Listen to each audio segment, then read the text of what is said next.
Pessoal, a gente está numa chamada Skype diretamente da Holanda, que é onde a Fantine mora. A ideia era começar o vídeo, a nossa apresentação com ela falando sobre o trabalho do nosso videoclipe que nós fizemos juntos. Infelizmente caiu a conexão, pelo jeito foi do lado dela, porque desse aqui que ela está offline. O Skype vai ficar aqui, caso a gente consiga reconectar. Ela queria falar um pouco para vocês também sobre a experiência dela com a gente, tá? Oi, bom dia, gente.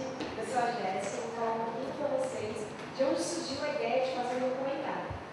Bom, nós começamos fazendo um videoclipe da disciplina de direção de arte. Mas como nós reunimos muito material sobre o assunto, resolvemos então fazer um documentário que fala de situações e casos da vida de familiares que convivem com o autismo diariamente.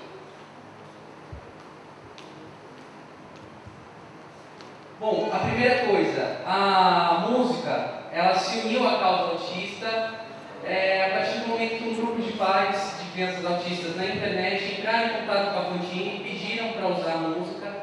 Vale lembrar que ela não fez essa música para nenhuma criança autista nem nada assim, ela fez para o irmão dela que estava mal porque a namorada terminou com ele, só que eles identificaram na música um bom lema para a campanha. Mais ou menos uma semana depois disso, a Vika pediu para a gente um trabalho que seria um videoclipe. E passou alguns trabalhos já realizados nos outros anos e a gente pensou, poxa, o pessoal fez músicas, fez videoclipes de artistas consagrados, já tudo, então gastaram dinheiro, gastaram tempo, gastaram energia criativa num trabalho que na verdade eles não vão poder usar, não vão poder mandar para frente. Então eu já tinha um contato com a Fantine, resolvi entrar em contato com ela novamente e falei, olha, a gente tem que fazer um videoclipe. Tem alguma música aí que você queira trabalhar? E aí ela explicou tudo o que estava acontecendo no papel e a gente começou a pensar. Isso em fevereiro. A gente passou o mês de março. Cara, acho que a Fantine está chamando.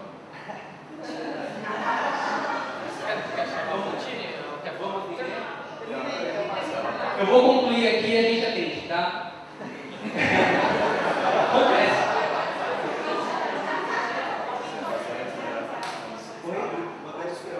Manda uma mensagem para ela aí. Então, acontece. Eu emoção demais com o computador. Então tá. A gente passou o mês de março pensando qual seria a melhor forma de roteirizar o videoclipe para música. Porque a nossa preocupação era não ficar um vídeo institucional do autismo, era ser um videoclipe para música até o fim, que falasse sobre autismo. Então a primeira coisa que a gente pensou foi criar uma historinha. A gente falou um roteiro, tudo, um menininho, não sei o que, e a Fantine lá cantando, mas não ficou legal, não ficou falso, assim, ficou muito feio. E aí depois a gente pensou em colocar um monte de artistas junto, e a Fantine cantando, e fazer imagens deles em partes, coisas assim. Mas aí a gente viu que ia cair, até a Drica, quando ela leu, ela falou, então, eu acho que aí vocês vão cair em fazer um vídeo institucional mesmo. Então tá, a gente parou, pensou um pouco, a gente assistiu como referência o clipe Rondon da banda Good Charlotte, que usa a técnica que a gente quis usar de misturar depoimentos e videoclipe, e música, cortar a música para entrar depoimento e tudo. Então a gente pensou, a gente fez o cenário várias vezes escrito 2 milhões, até o Reis e o João ajudaram a gente a escrever também, que é o número de casos de autismo no Brasil. A gente pensou nisso, a gente começou a trabalhar as ideias, tudo ok, vai ter o depoimento, vai ter a Fantine a gente queria uma coisa mais, num cenário mais ao ar livre. A gente pensou, mas está desconexo ainda. Então a gente voltou para a ideia da ficção e convidou um ator mirim, que é o Matheus, que aparece no clipe. E a ideia é que ele interpretasse um autista nos momentos que são comuns dessas crianças. Então começa a história dele no videoclipe achando uma peça de quebra-cabeça desenhada no caderno. É uma peça de quebra-cabeça porque esse é o símbolo do autismo. Ele acha vários bloquinhos de montar e ele tenta montar aquela peça. E aí a última peça fica faltando. Então ele pega a folha, amassa e joga. E aí a gente entra com uma simbologia que assim, quando ele joga, a folha passa por todas as famílias que estão no estúdio, representando que o problema que uma tem, a dificuldade que uma tem, as demais também têm. E então as mesmas famílias começam a voltar a pecinha que está faltando para ele completar o quebra-cabeça, mostrando que da mesma forma que todos têm o mesmo problema, todos são capazes de ajudar o outro a resolver. Que esse é o lema até da revista Autismo, a informação gerando ação. E é isso, e aí depois a gente entrou, o Edson e o Durval falaram para a gente transformar isso em documentário e o negócio foi evoluindo.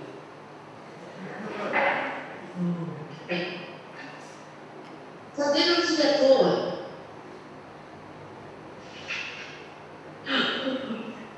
É para falar, eu não sei se vocês estão me ouvindo. É para estar com assado? Pode falar. Bom. Valeu, Marquito. Bom, eu acho que você já deve ter anunciado todo mundo que participou do grupo. O que eu posso fazer é compartilhar um pouco da minha experiência do videoclipe até o fim, esse projeto todo que ganhou dimensão que nem a gente previa. É o trabalho que eu tenho mais orgulho de compartilhar. E que mais lindo, que representa que cada profissional tem de melhor, colocar um dom a serviço de uma causa maior, de uma oportunidade maior. Nossa sociedade, cidade, país e até mundo, é o que o autismo abrange. Prazer de conhecer algumas pessoas do grupo e vir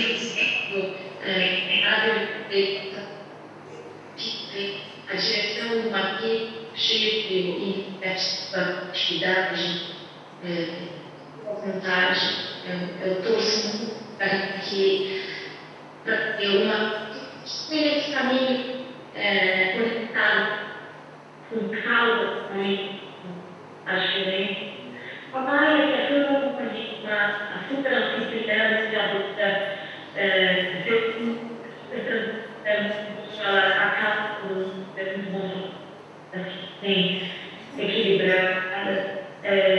Também aqui, Tibete, isso muito possível, com a mesa Tibete, o caminho, o trabalho dele muito bem.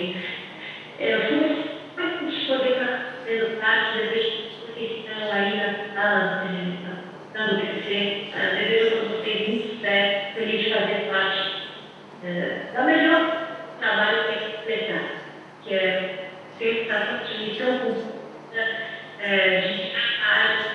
de encarar o próprio título para todos vocês, seja uma nova fase de sucesso, de maravilhosa. Obrigada pelo convite e pelo que eu ganhei esse videoclipe, documentário com esse dia 6 anos e que 2011 é uma instituição especial. Muito obrigada.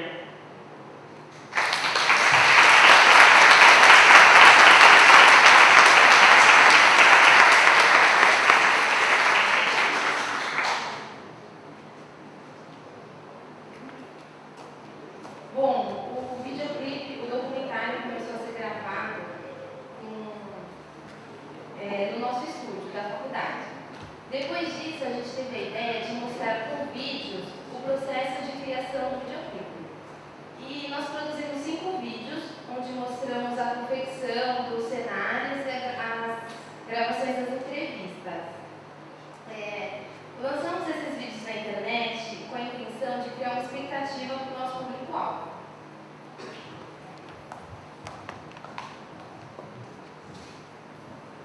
Já de receber o diagnóstico. Fizemos pesquisas e descobrimos que no Brasil não existem muitos especialistas sobre o assunto. A gente conseguiu bastante informações com as famílias que nos ajudaram, como que também participaram do comentário do vídeo. Fomos para Atibaia, Jundiaí e também gravamos aqui em Santos. Buscamos uma fisioterapeuta, uma psicóloga e também acho que a maior fonte de informações foi das famílias. A ideia do documentário inicialmente foi gravar em áreas externas para poder ter bastante luz e natureza, que é o mesmo princípio do clipe.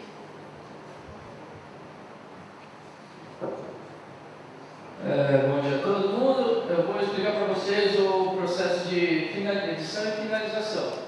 Bom, nosso documentário acabou sendo dividido em 4 sessões, com animações do nosso logotipo, que foi especialmente realizado por nós, totalmente criado por nós, com a ajuda do professor Heriberto. Esboçamos vários modelos até chegando ao conceito final. E a partir dessa divisão de 4 partes, resolvemos fazer animações com o nosso logotipo para separar essas 4 sessões. Cada animação é um pedaço do nosso logotipo e cada pedaço é uma cor que tem importância no documentário. Eu vou explicar para vocês as cores. A primeira é a cor amarela, ela fala sobre a introdução do autismo, vai explicar todo o processo. A segunda, cor vermelha, é a reação ao diagnóstico. A terceira, cor verde, vai falar sobre alternativas para o tratamento. A quarta, cor azul, são o resultado dessas alternativas tomadas. Vale também lembrar que todo o nosso documentário ele passou por um processo de edição tanto de imagem quanto de áudio. Foram usados programas como o Audacity, o Soundbooth e o Premiere. Também, em toda a nossa trilha sonora foi feita exclusivamente por Jean Dolabella, que nada mais é que o baterista do Sepultura. Ele é amigo da Fantini e topou no ato assim que a gente convidou para participar do nosso projeto, que é bem interessante. E também, a primeira parte do nosso documentário foi feita em inspiração em um documentário chamado 6 bilhões de outros, de Jean Ives, muito interessante também. Para divulgar também o nosso projeto, fizemos um processo de... pensamos como que ele seria disposto assim nas mídias, né? Como é que ele ia funcionar. Aí resolvemos fazer essa parte divulgando o website e o Facebook. Criamos uma página para ele no Facebook e um hot site personalizado com apenas um teaser. A Mayara vai colocar aqui para vocês o index. Vai mostrar para vocês apenas um teaser para mostrar o que ia rolar hoje, para dar um gostinho para a galera, né? Então, essa parte de multimídia, de divulgação, é isso daí, o hot site e a página do Facebook. Bom dia a todos. Vou falar agora da prospecção do vídeo, do que a gente quer usar, o que a gente quer que seja aproveitado no futuro. Bom, o nosso documentário vai estar disponibilizado no site da Revista Autismo, que é o www.revistautismo.com.br, e nós temos a ideia também de, a cada download feito do documentário, ser revertido uma verba, e essa verba a gente quer utilizar para escrever o documentário em festivais. Tá aproveitando também o dinheiro arrecadado, vamos estar utilizando principalmente para estar produzindo a próxima edição da Revista Autismo, né? E nosso vídeo a gente também quer inserir em palestras, assim, para conscientizar as pessoas que não conhecem, não têm conhecimento da síndrome, do que é o autismo, conscientizar famílias que recebem o diagnóstico e não sabem como agir. Tá? Então, agora vocês ficam aí com o documentário até o fim.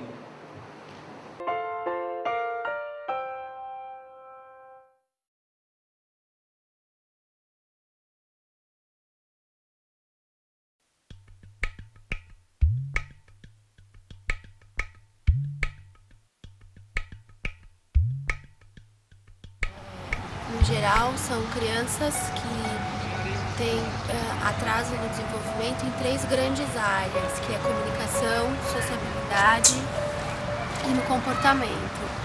Assim, a princípio a gente já desconfiava que ele tinha algum problema, porque ele não interagia, né? Ele tinha Sim, basicamente eu acabei descobrindo pela internet. Eu disse, pelo simples fato de uma criança de 2 anos entrar numa sala e não olhar para trás para verificar com os pais se isso é seguro, é um sinal de autismo, que ele não tinha referência emocional e social. Na verdade, um padrinho do Giovanni, ele me falou assim, um dia eu conversei com ele e falei, meu filho acho que não tem um problema de fala, porque o Giovanni tinha 1 ano e 11 meses e não falava. Eu acho que ele tem um problema de comunicação. E aí, quando eu falei isso, ele falou assim, olha, eu estou alguns dias para falar para você já, você já leu alguma coisa sobre autismo? Aí, quando falou autismo, eu não sabia nada de autismo e me assustei.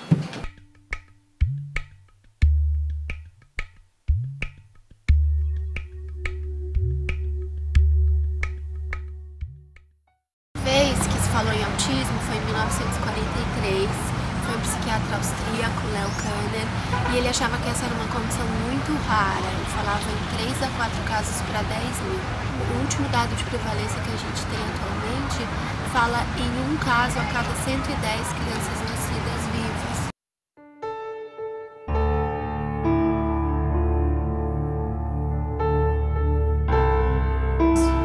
Quando a gente chegou nos Estados Unidos, eu levei o bebê para vacinar, o Luiz estava com 4 meses, a gente entrou no consultório médico, o médico examinou o Luiz e no final da consulta ele falou que o Luiz estava muito bem, só que precisava mandar o irmão mais velho, o Pedro no caso, para uma avaliação com suspeita de autismo. A gente ficou, como assim? Da onde ele tirou isso? Isso, a gente passou 1 ano que a gente focou só nele, todas as necessidades dele, o que ele precisa, isso vai te drenando a energia. E aí a gente veio o segundo diagnóstico, e agora como que a gente divide? A gente precisa dar 100% para cada um, como é que a gente faz para dar 200% de uma coisa que você, na verdade, já está vindo, né, na reserva? E aí a gente procurou um médico. Quando o médico falou, a gente não acreditou. Falei, nossa, autismo, a gente ficou assim passado. E o meu marido, acabou, né? Numa hora ficou um buraco, se abriu na nossa frente. E nessa ocasião a Célia estava grávida da Samantha, de 8 meses. Né? E o meu maior dilema era como contar para uma mãe grávida de 8 meses que o outro filho dela tem autismo.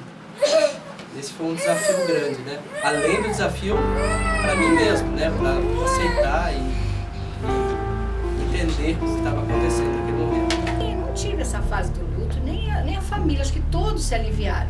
Bem, existe, é alguma coisa, não é uma coisa fora do comum. A gente foi correndo atrás, o médico falou, olha, tem que fazer tratamento, fonoaudiólogo, procurar terapias alternativas para ele ter uma qualidade de vida boa.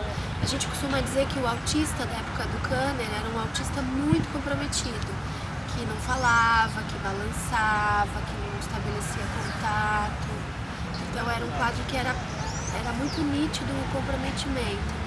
Hoje em dia a gente tem sujeitos que têm essas dificuldades nas 3 grandes áreas, mas que podem ter uma vida adequada, uma vida com qualidade, uma vida normal. Então a gente tem aí, hoje em dia a gente encaixa mais pessoas dentro desse diagnóstico. No primeiro médico especialista que nós fomos, eu lembro muito bem que a gente falou a seguinte frase, não me importo com o nome do que ele tem, o que nós podemos fazer para ajudar. Não adianta você ficar num processo de luto porque não resolve o problema. Você tem que... A nossa dúvida é amanhã, vou acordar amanhã cedo e faço o quê? E a gente foi atrás de ajuda, de profissionais, de terapias. As crianças que vão ser autistas, elas já nascem com uma herdabilidade grande com o autismo, não é o ambiente que vai determinar se isso vai acontecer ou não. O importante não é o diagnóstico de um ou o diagnóstico de outro, o importante é fazer com que a família funcione de uma forma mais saudável possível. Porque o autismo não afeta uma pessoa, não é o Giovanni que é afetado pelo autismo, é a família. A família é afetada pelo autismo. O Giovanni tem o autismo, mas isso se espalha. O ao redor não tem como, né? A gente acaba sentindo junto, mudando a vida junto. Que nós já passamos por várias escolas e ocorriam muitas coisas assim, inclusive a própria equipe que não sabia lidar com a situação e deixavam completamente o emocional arrasado por conta da forma de lidar. Quer dizer, falta de informação não era porque eu levava, mas as pessoas para se informar têm que estudar, né? Tem que ler o que eu levava para ler, eu levava tudo que eu tinha na internet, uns calhamaços de coisa. Ela me separou um material muito importante dele, todo o diagnóstico, relato do pediatra, o que ela acompanhava, a associação que ela foi buscar, contexto para trabalhar a situação, o neuro que diagnosticou, tudo tinha ela pôs tudo numa pasta e me entregou esse material. Então eu pude ter contato muito com a vida inteira dele em poucos minutos, porque aquela pasta dizia tudo que ele era, tudo que ele tinha e tudo que ele tinha passado. Ela registrou ali pra mim. Um abraço. Então era, como mãe, é extremamente frustrante você não sentir que você não tem o poder de acalmar o seu filho num abraço, pegar ele no colo. Então se ele estava muito nervoso e eu ia pegar ele no colo, ele ficava mais nervoso ainda.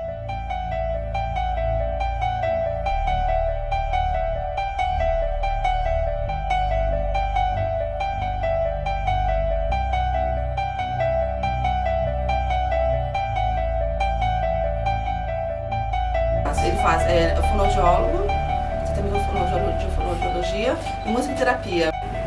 A musicoterapia é a utilização dos sons, da música, melodia e ritmo, harmonia, com fundamentos e função terapêutica.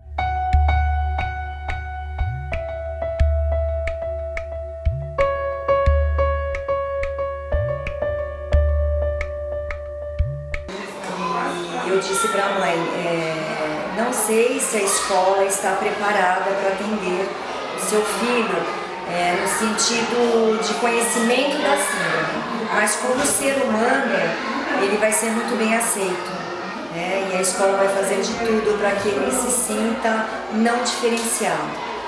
Não espere da mediadora ou da psicóloga ou da coordenadora ver o que você pode fazer para ajudar seus filhos. Eu sei que não é fácil o papel da professora ter 10 alunos numa sala de aula e se dedicar ao seu filho. Então vai atrás, o filho é seu, então eu acho que você não tem nada a perder em procurar mais informações que possam facilitar a vida dele na escola, que possa ajudar. E são coisas que não são caras, são coisas que você vê na internet, são coisas que você pode fazer de R$1,99, adaptar material, emplastificar. Isso não dá para emplastificar, coloca papel contact, mas faça alguma coisa. Então a hora que você fizer alguma coisa, a diferença para ele vai ser muito grande. O Rodrigo, quando ele chegou, ele ficou um pouco distante, né? Até mesmo porque ele não me conhecia, ele não conhecia os instrumentos, não conhecia a sala. Com o passar do tempo, a gente foi quebrando esse gelo, né? E ele foi vendo que a música em si poderia ajudá-lo. Começou com terapia de comportamento, que aqui no Brasil eles chamam de ABA, mas de um modo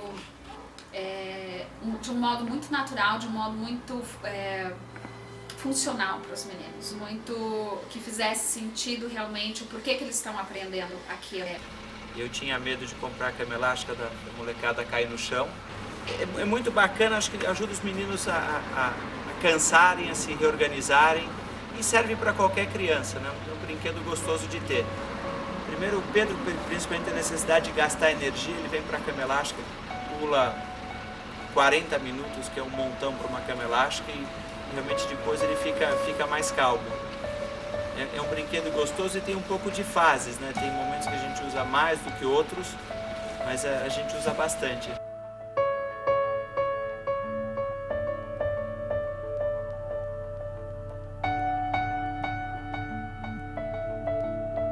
Eu acho que as escolas deveriam ter esse olhar, não ter um aluno diferenciado, aquele aluno que não pode fazer isso ou aquilo. Eu acho que você tem que trabalhar esse aluno como os demais, né? Dentro das suas possibilidades, trabalhar as potencialidades da criança, né? E eles têm muito para dar, muito para oferecer. Só depende do olhar que o educador vai ter perante essa criança. Então, eu acho que a maior preocupação dos professores que estão voltados para essa área é de saber o que fazer, como fazer, né? Oferecer o melhor para essa criança, porque a gente não pode também, dentro da sala de aula, colocar uma inclusão e excluir o aluno, que muitas vezes acontece isso, porque o professor não sabe o que ele faz. Inclusive, ele é uma criança que ele não quer um material diferente, ele se sente muito bem com o material que os amigos têm, ele não aceita outra coisa, ele se aceita do jeito que ele é com todo o material igual. Eu uso aquilo que eu acho que o Giovanni precisa, então eu não fico presa a método de nada. E nesse caso aqui, eu ensinei ele a parear através dessas colherzinhas, então ensinar o verde, o amarelo, o azul, e ele começou a colocar as cores certinhas. Depois disso, ele começou a colocar círculo na escola certinho, parear as cores de brinquedo, que a gente começou com uma cor, com 2 cores, azul e amarelo, depois eu fui aumentando 3 cores, e depois 4 cores. A gente conheceu o Conector quando a gente morava nos Estados Unidos, no começo do tratamento do Pedro. A ideia toda do cinto é manter a criança perto de você, para que possa existir trocas sociais com a criança. Ele tem o lugar onde ele fica, ele aciona o sistema vestibular, que é um dos sistemas sensoriais mais importantes, né, no nosso organismo, e deixa a criança num estado de alerta, sem ser um estado de alerta de medo. Então a gente usa o cinto para atividades diárias, para ele poder aprender a servir o jantar, abrir geladeira, pegar água, ajudar com coisas da casa.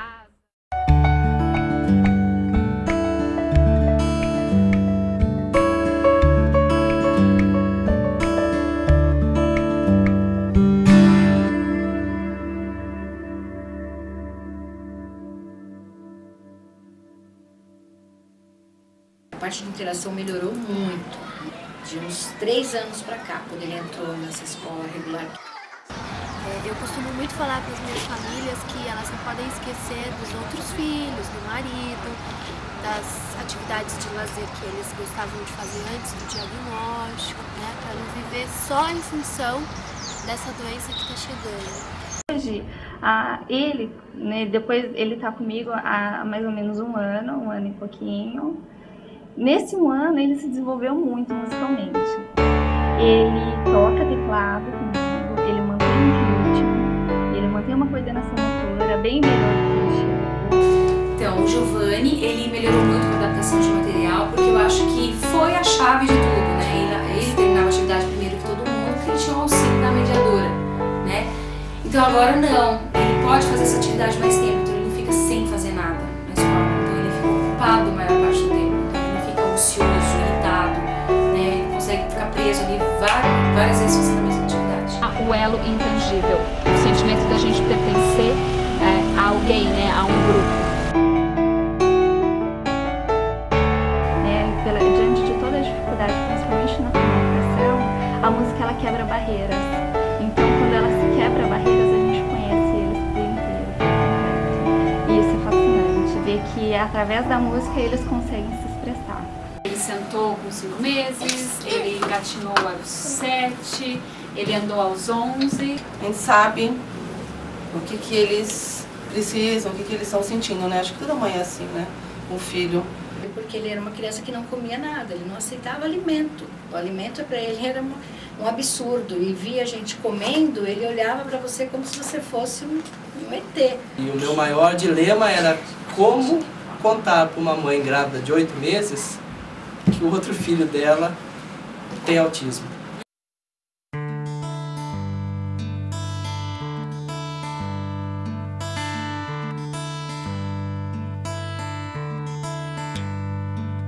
Cuidar de você sem saber a causa dessa dor profunda. Cuidar de você sem conhecer a medicina que te cura. Fechando os olhos posso ver a cor de sua sinfonia. O ardente toque do amor abandonado em pleno dia.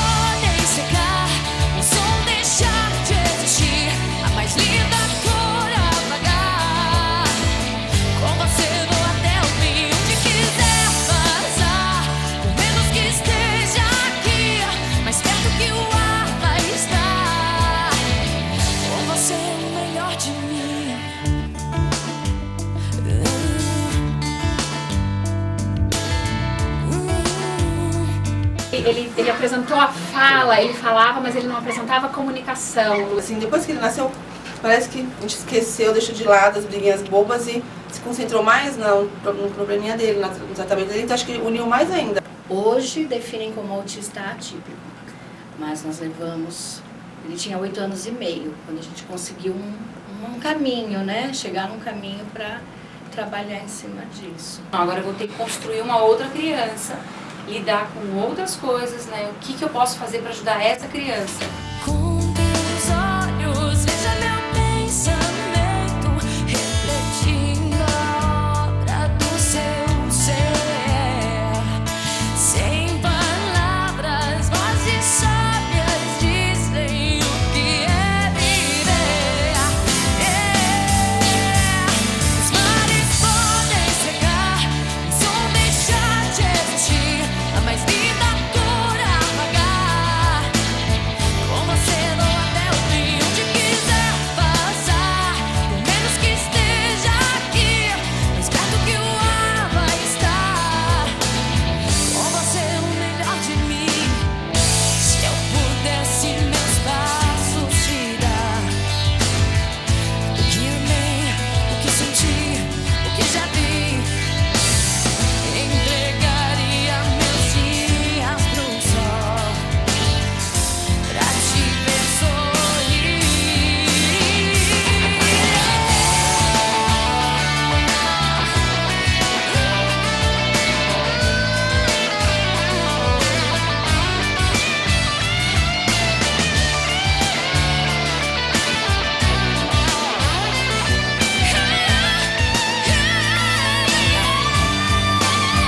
Os mares podem secar, o som deixar de existir, a mais linda cor apagar. Com você vou até o fim, onde quiser passar, por menos que esteja aqui, mais perto que o ar vai estar. Com você, os mares podem secar, o som deixar de existir, mas linda cor apagar até o fim. Os mares podem secar, o som deixar de existir, mas linda cor apagar até o fim.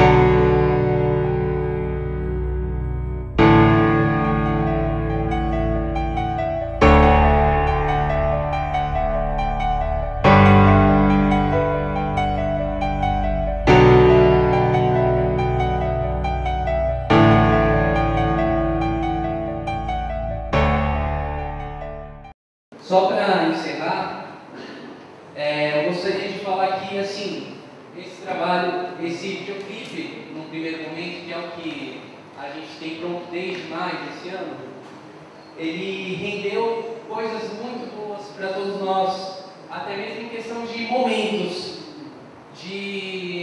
da gente estar na festa de lançamento do Curta Santos, a divulgação dos selecionados, e de repente o nosso trabalho passa lá. E a gente começar a gritar que tem um louco lá no meio do bar lá, e o pessoal ficou olhando meio assim. O fato dele ter ido, da gente ter um trabalho publicado no site da MTV e toda a repercussão que a gente tomou, eu gostaria de agradecer a todos os professores pela ajuda, o apoio, que eu acho que todos contribuíram de alguma forma. Muito obrigado, então.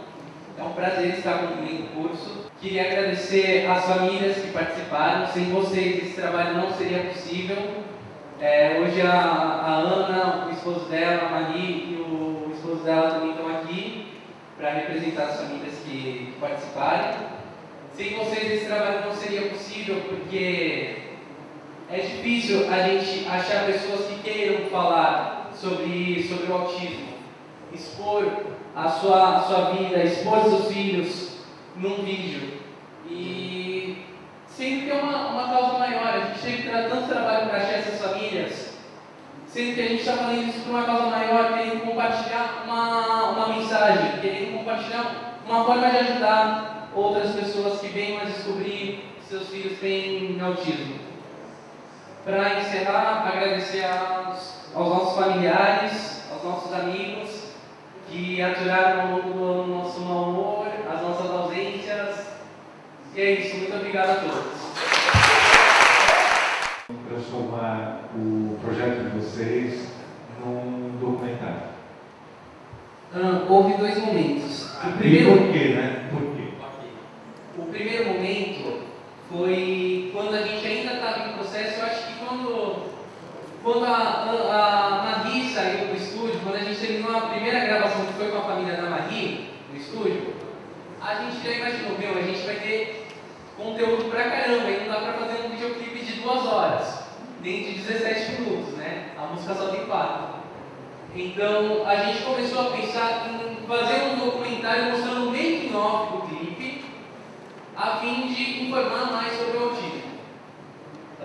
Aí eu lembro que a gente estava no Teatro Guarani, fazendo o trabalho do Clube do Choro. Você me chamou para conversar, o Erasmo até estava nessa conversa também, porque o Erasmo fez parte do grupo do videoclipe, apesar de não ter feito parte do grupo do TFC. E você incentivou a gente, mostrou quais caminhos, quantas portas poderiam se abrir se a gente investisse também nesse tema com o nosso TFC, que até então o nosso TFC era o DVD da Fantine, era um acústico dela. Foi isso. Oi. Queria saber de vocês a respeito das locações, como as viagens, não sei se foi gravar, porque eu sei que vocês mudaram bastante aí para poder fazer isso daí. Então, eu queria saber se você colocasse um pouquinho aqui esse processo de produção de vocês. Ok. As entrevistas de estúdio foram feitas aqui no estúdio mesmo, na Unisanta. O videoclipe, a parte da Fantine foi gravada ali no Mirante do Ilha, inclusive no dia a gente ia gravar no Emissário Submarino. A gente montou tudo, a Fantine estava fazendo cabelo, começou a chover. O menino que emprestou a bateria começou a chorar e tudo, aí a gente colocou tudo dentro do carro e, pra onde a gente vai? Aí, vamos gravar no Mirante. A ideia primeira era gravar lá em cima do Mirante, onde finaliza o clipe. Aí a Mayara e a Fantine foram lá embaixo no banheiro, tudo, a Mayara olhou para aquele visual aqui e falou, é aqui mesmo. A parte do menino do videoclipe foi gravado no Horto Municipal de Santos. A entrevista com a musicoterapeuta foi no consultório dela mesmo, que tem um jardim legal, a gente resolveu aproveitar isso. A família da Maria a gente gravou em Atibaia, em Jundiaí, na casa deles mesmo, no condomínio onde eles moram. A família do Paiva, que é do material adaptado, foi na casa deles também, lá em Atibaia, essa foi em Atibaia. E a gente gravou um colégio interativo também aqui em Santos, que é a escola onde o Caco estuda. Sucesso. Qual foi o maior problema de produção? Foi a chuva? Foi a chuva, foi o áudio, né? A entrevista com a psicóloga aqui. A psicóloga também foi em Atibaia, no mesmo dia que a gente gravou com a família do Júnior lá, só que foi num lugar bem bonito, tem lá um parque e tudo. Só que aí é nessa hora que quebra um Fusca do outro lado da ponte, aí isso foi um grande problema de produção. E o vento então, as questões do áudio em geral. Gravar na escola foi difícil também, porque a gente precisava da autorização de todas as mães, tudo. Eu acho que o mais fácil do trabalho foi trazer a Fantine da Holanda para gravar. No dia que a gente gravou no estúdio também, imagina, a Marie que penou, a Marie e o André que penaram para a gente descobrir, né? A gente fechou o estúdio, tudo, entrou lá o casal e os 2 filhos, as 2 crianças autistas, e tem aquela bela luz super fresquinha, bem de frente, assim, né? E eles ficaram super agitados, tudo, e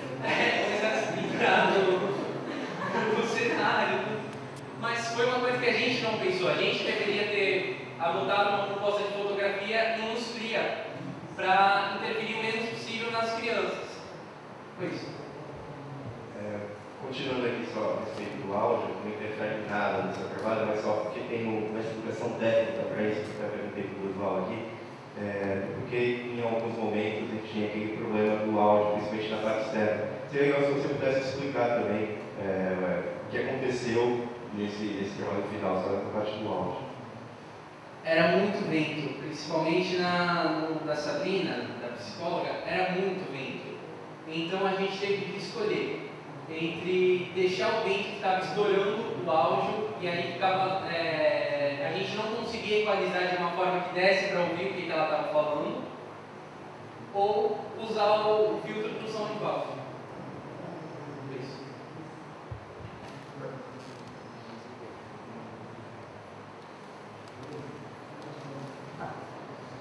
Então vamos para uma salva de palmas.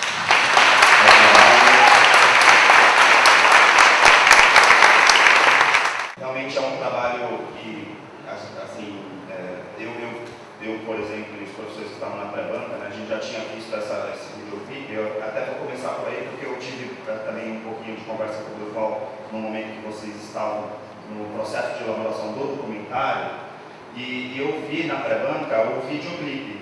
E aí eu estava lá sentado, né, e outros professores falaram assim, uau, né, se esse videoclipe está assim, né, e é um videoclipe, imagina o TFC desses caras. Eu acho que essa é a percepção que a banca tinha naquele momento, assim, poxa, vai ser surpreendente, né? E aí ficou bem claro, né, até o comentário geral da banca, que se o videoclipe tivesse sido o TFC, estava perfeito, né? Mas aí não foi o TFC, não foi o videoclipe. E aí então ficaram faltando algumas coisinhas que cabem colocar, muito embora todas as observações, como eu acho que todos os trabalhos, a gente não faz essas observações dizendo assim, agora vamos pisar, né, vamos jogar lá para baixo, muito pelo contrário. Às vezes é um pequeno detalhe para dizer o quanto é importante e tal, essa lapidação. Primeira coisa, o comprometimento do grupo. Quando um grupo é grande, muitas vezes a gente fica achando assim que vai fazer um trabalho com muitas pessoas, então alguns vão fazer alguma coisa e outros não. E no trabalho de vocês ficou assim muito claro onde está o dedo de cada um. Então a produção, todos os aspectos, né, do trabalho em si, e de certa forma quem fez mais, quem fez menos, tal. E aí, como um grupo também é muito grande, a gente vai tomar liberdade também de dar notas diferenciadas para o trabalho de vocês. Então não vai ser uma nota unânime, né, que também no caso de vocês a gente toma essa decisão, que é muito importante, né, para a gente poder então dizer, olha, está muito claro para a banca quem fez o que tal, e como foi desenvolvido o trabalho. E aí, dentro dessas partes que foram feitas, é muito importante dizer que vocês tiveram cuidado de ir além do projeto final, porque o projeto final para a gente, que a gente está analisando, é um documentário. E aí então deixar claro, inclusive para outras pessoas que já apresentaram essa semana e que por acaso vão apresentar no primeiro ano ou até em festivais, tal, para de repente mostrar, o único documentário desse ano foi o trabalho de vocês. Existiam outros projetos que estavam como título do documentário, mas não eram documentários. Inclusive a banca já falou, né, nos dias respectivos, não vou ficar aqui repetindo. Mas às vezes uma somatória de entrevistas, ou uma vídeo-reportagem, um institucional, e aí estava lá como título do documentário. Vocês não. Vocês, no momento que fizeram o videoclipe, ficou claro que era um videoclipe, e aí no momento que vocês fizeram o documentário, ficou claro que era um documentário, e é um documentário muito bom. O documentário está muito bom, o trabalho de vocês está muito bom. Então, assim, tem muitos pontos positivos. Eu não vou ficar aqui porque o sábado é muito curto, né, mas assim, tem muitas coisas boas. Então, reforçar que enquanto documentário, enquanto formato, está muito legal, a metodologia, a produção, então isso é importante dizer. Na apresentação de vocês, a gente também colocou que é muito importante tomar cuidado com os complementos. Porque quando você vai fazer um complemento, você vai trazer um algo a mais, esse algo a mais tem que estar garantido. Então, por exemplo, faltou talvez um backup de um depoimento da Fantini, para quê? Para não precisar cair nessa coisa do Skype da banda, porque aí a banda daqui ou dali e tal, aí acaba comprometendo um pouquinho. Então, gravasse um depoimento, aí já solucionava o problema, né, que talvez até vocês tenham gravado ou estavam pelo Skype. Estava cheio de show que ela não conseguiu gravar, ela falou que preferia fazer o Skype. Não, eu particularmente acho que o depoimento ao vivo é muito mais forte, porém deixa uma aresta para fazer esses comentários. Se não tivesse depoimento, até porque a gente não está julgando o depoimento. Então, assim, claro, é um algo a mais. É que nem no trabalho que essa semana apresentou, que fez lá a página do Face como complemento, e aí na página do Face tinha um defeitinho, o logotipo estava diferente, aí a gente observou, mas a gente não estava analisando aquele trabalho. No caso de vocês, a gente não está analisando isso. A apresentação de vocês foi muito boa, a distribuição até de apresentação foi bem legal. Em relação ao vídeo, o que ficou assim, até quando você me entregou agora, a arte me entregou o DVD, falou, esse aqui está o melhor, eu quase fiz uma brincadeira, não quis, até porque a gente ainda não ia observar, mas assim, o áudio do documentário que eu assisti em casa, porque eu estou nessa banca, né? O áudio que eu assisti está melhor do que o que vocês apresentaram aqui. O efeito que vocês fizeram, vocês perderam impedância e tal, acabou comprometendo. Né? E aí o efeito que vocês fizeram para tentar melhorar o áudio, para eliminar o ruído, às vezes assim, documentário tem essa permissão, fazer um documentário e o áudio tinha muito vento, tinha sons urbanos, do carro e tal, é permitido, porque é documentário. Se fosse um institucional, a gente ia falar, não, vamos gravar de novo, né? Vamos rodar de novo. No caso de documentário, imagina se a gente vê isso o tempo inteiro em documentários, né? Até na Globo, né? O cara tá lá e vê motor e tal. Então acabou na edição do que vocês apresentaram aqui, porque diga-se de passagem, eu quero deixar registrado, né, para quem não assistiu o que nós pegamos, o áudio está muito legal, estava muito bom. Tinha ruído, mas como documentário é passável, então eu achei, na minha visão e alguns outros também, que nem precisava ter feito essa correção. Eu não senti se foram feitas outras correções, se foi só essa edição de áudio, mas se foi só isso, eu prefiro ficar com o DVD anterior, por exemplo, que eu acho que fica mais original, tá? E ficou deu muita reverberação, acabou comprometendo um pouco. Uma coisa que no anterior e nesse vocês não corrigiram, já que corrigiu para melhorar o áudio, por que não melhorar aquele GC? Os GCs dos nomes, né, da família, tal, aquilo lá, nem no primeiro nem no segundo, vocês tiveram o talento, vocês tiveram o compromisso de fazer o manual da marca, né? O logo está muito bom, a animação ficou tudo muito legal, e aí de repente no GC, nos caracteres de identificação das famílias, pecou ali, até porque foge um pouco de toda né, assim, digamos, a excelência que teve em relação ao resto do projeto. Eu particularmente gostei muito, eu quero até cumprimentá-los, eu e em nome da banca também cumprimentá-los, eu sempre tenho o costume, a Márcia fala que eu tenho memória fotográfica, tal, porque eu falo tudo sem precisar ficar anotando, eles ficam tirando sarro de mim, mas agora eu vou tomar a liberdade de perguntar para a Márcia se eu esqueci de falar alguma coisa.